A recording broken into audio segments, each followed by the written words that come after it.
Salam sejahtera tuan-tuan, puan-puan yang dihormati dan dikasihi sekalian. PM tak pertimbang pegang jawatan Menteri Kewangan ketika ini. Perdana Menteri Datuk Seri Anwar Ibrahim tidak mempertimbangkan untuk memegang jawatan Menteri Kewangan ketika ini dalam barisan kabinetnya yang belum diumumkan lagi. Anwar yang juga ahli Parlimen Tambun berkata beliau akan melihat semua kemungkinan belum membuat keputusan muktamad. Kami akan melihat semua kemungkinan, tetapi pada masa ini saya tidak mempertimbangkan, katanya ketika ditemui Majlis Putra selepas menunaikan solat Jumaat. Mengulas mengenai hari pertamanya sebagai Perdana Menteri secara rasmi, Anwar berkata bagus dan sibuk dengan pelbagai isu yang perlu diselesaikan. Anwar memegang portfolio Menteri Kewangan selama 8 tahun antara 1990 dan 1998 di bawah kepimpinan Tun Dr. Mahathir Mohamad, terdahulu pada sidang media pada hari pertamanya selepas mengambil ahli jawatan Perdana Menteri di Perdana Putra. Anwar berkata saiz kabinetnya akan dikurangkan dan beliau juga sedang mendapatkan persetujuan daripada calon menteri untuk mengurangkan gaji mereka. Anwar berkata pihak yang berkaitan akan mengemukakan senarai calon untuk beliau mempertimbangkannya. 3 parti komponen terbesar membentuk kerajaan perpaduan ialah PH, BN dan GPS. Anwar sebelum ini dilaporkan berkata saiz kabinet akan dikecilkan kepada maksimum 25 menteri sahaja berbanding 31 menteri di bawah pentadbiran sebelum ini. Salam sejahtera tuan-tuan, puan-puan yang dihormati dan dikasihi sekalian. PAS Bersatu nafi ada masalah dalam Perikatan Nasional.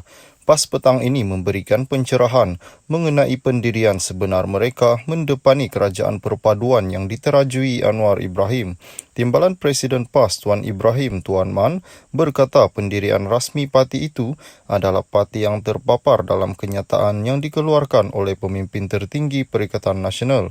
Dengan kenyataan itu, PAS dilihat sudah memuktamadkan peranan mereka untuk tidak bersama dengan kerajaan pusat, sebaliknya tekal dengan PN. Kenyataan pengurusi Muhyiddin Yassin adalah keputusan rasmi kami, katanya kepada Malaysia Kini. Secara umum, orang ramai sebelum ini melihat berlaku percanggahan pendapat mengenai sikap PN berhubung pembentukan kerajaan perpaduan yang disarankan yang di-Pertuan Agong. Keengganan Muhyiddin kepada penubuhan kerajaan bersama Pakatan Harapan dinyatakannya kepada Agong dalam sesi menghadap di istana pada 20 November yang lalu. 22 November yang lalu. Bagaimanapun selepas mengangkat sumpah jawatan dan menjadi Perdana Menteri secara rasmi semalam, Anwar menyatakan kesediaannya membawa masuk PN ke dalam kerajaan di sebalik reaksi tidak memberangsangkan ditunjukkan gabungan terbabit. Pagi tadi Setiausaha Agung PAS, Taqiyuddin Hasan berkata, PN akan membincangkan tawaran Anwar untuk menyertai kerajaan perpaduan. Katanya PAS juga meninjau pandangan dan kesediaan rakyat, khususnya para pengundi mereka dalam PRU 15 yang lalu.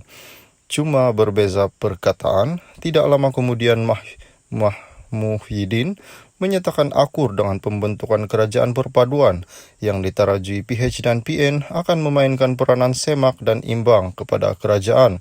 Dengan kerajaan persekutuan diterajui oleh PH, PN akan memainkan peranan semak dan imbang dalam Parlimen Malaysia dengan membawa suara rakyat selaras dengan prinsip demokrasi parlimen. Bergerak ke hadapan, PN akan meneruskan perjuangan demi kesejahteraan rakyat dan kemakmuran negara berpandukan prinsip prihatin, bersih dan stabil.